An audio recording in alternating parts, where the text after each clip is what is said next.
अतीत के दुख और भविष्य की चिंता में न उलझकर मनुष्य यदि अपने वर्तमान को नई दिशा दे और उसे संवारने का प्रयास करें तो उसे अपने आप ही एक सुंदर भविष्य और एक प्रेरणादायक अतीत प्राप्त होगा।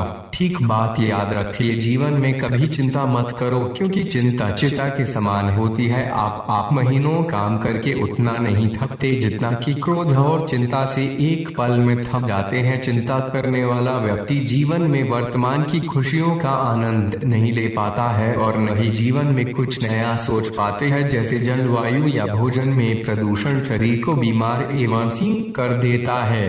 तो आखिर चिंता से मुक्त होने का उपाय क्या है?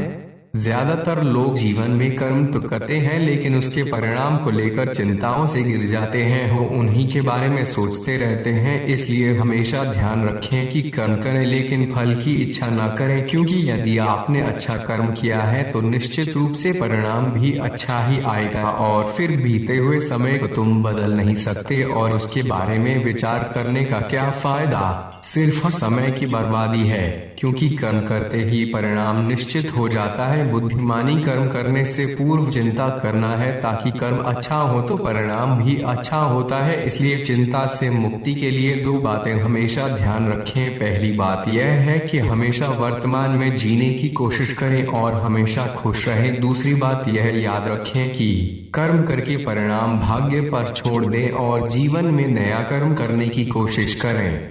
याद रखिएगा, जीवन में आपकी परछाई और आपके कर्म कभी साथ नहीं छोड़ते। जिस प्रकार यह गाय का बछड़ा हजारों गायों में से अपनी माता को पहचान लेता है, उसी प्रकार कर्म भी व्यक्ति का साथ नहीं छोड़ता है। आज के जीवन में यह बात बिल्कुल सही लगती है कि कल की चिंता आज को जीने नहीं देती और यही चिंता इंसान को सोने नहीं देती। ज्यादातर लोग तो इसी चिंता में व्यस्त रहते हैं कि हमने क्या खोया है। इसके बजाय इस पर ध्यान केंद्रित करें कि आप जीवन में क्या हासिल करना चाहते हैं। चिंता से मुक्त होकर जीवन में खुश होने के लिए इन 5 बातों को हमेशा ध्यान में रखें। बीते हुए वक्त को भूलें, वर्तमान में जिए, भविष्य की चिंता ना करें और खुद की तुलना दूसरों से करना बंद कर दें, क्योंकि जो व्यक्ति अपनी तुलना दूसरों से करता है वे अपनी योग्यता को पहचान नहीं पाता है और दूसरों की योग्यता से प्रभावित होकर अपनी कमियों को देखकर चिंतित होने लग जाता है। अपने काम को टालना बंद कर दे,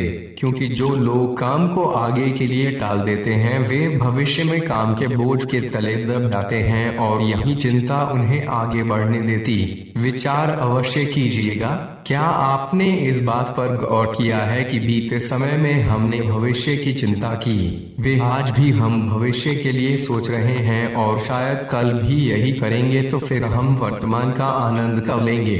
किस बात की चिंता तो छोड़ो कि कौन तुम्हें दुख पहुंचाता है या नफरत करता है, बल्कि की चिंता उसकी करो जो आपको प्यार करता हो, अर्थात आपके माता पिता। यह बात हमेशा याद रखिएगा कि कल क्या होगा यह राज्य है, पर जिंदगी का नाम तो आज है। क्या आपने विचार किया है कि हमारे जीवन के 2 प्रबल शत्रु है, क्रोध और चिंता? क्योंकि क्रोध दे अंगारे के समान है, जो जिसके पास रहता है उसी को नुकसान पहुंचाता है, और वहीं दूसरी ओर चिंता जिस जगह रहती है उसी को चिता के समान बना देती है। सुनता किसी समस्या का समाधान नहीं है। अगर किसी मुश्किल का हल निकल सकता है तो उसके लिए चिंता क्यों करें, और यदि हल नहीं निकल सकता तो चिंता करके भी कोई फायदा नहीं। जो समय चिंता में जाता है वो समय दरअसल कचरा पेटी में जाता है, और जो समय चिंतन में जाता है वे हकीकत में तिजोरी में जाता है। जीवन में परेशानियां चाहे जितनी हो, चिंता करने से वे ज्यादा होती हैं, खामोश होने से कम, परंतु सब करने से खत्म हो जाती है और परमात्मा का शुक्रिया अदा करने से खुशियों में बदल जाती है। अंत में यही बात ध्यान रखें कि चिंता वो ब्याज इंटरेस्ट है जो हम चुका तो रहे हैं, पर मुलायम कभी हमने लिया ही नहीं। तो सोचे हम क्या कर रहे हैं, तो तय करें आज से चिंता नहीं। यदि यह वीडियो आपके लिए सहायक रहा है तो चैनल को सब्सक्राइब जरूर करें और शेयर करना ना भूलें।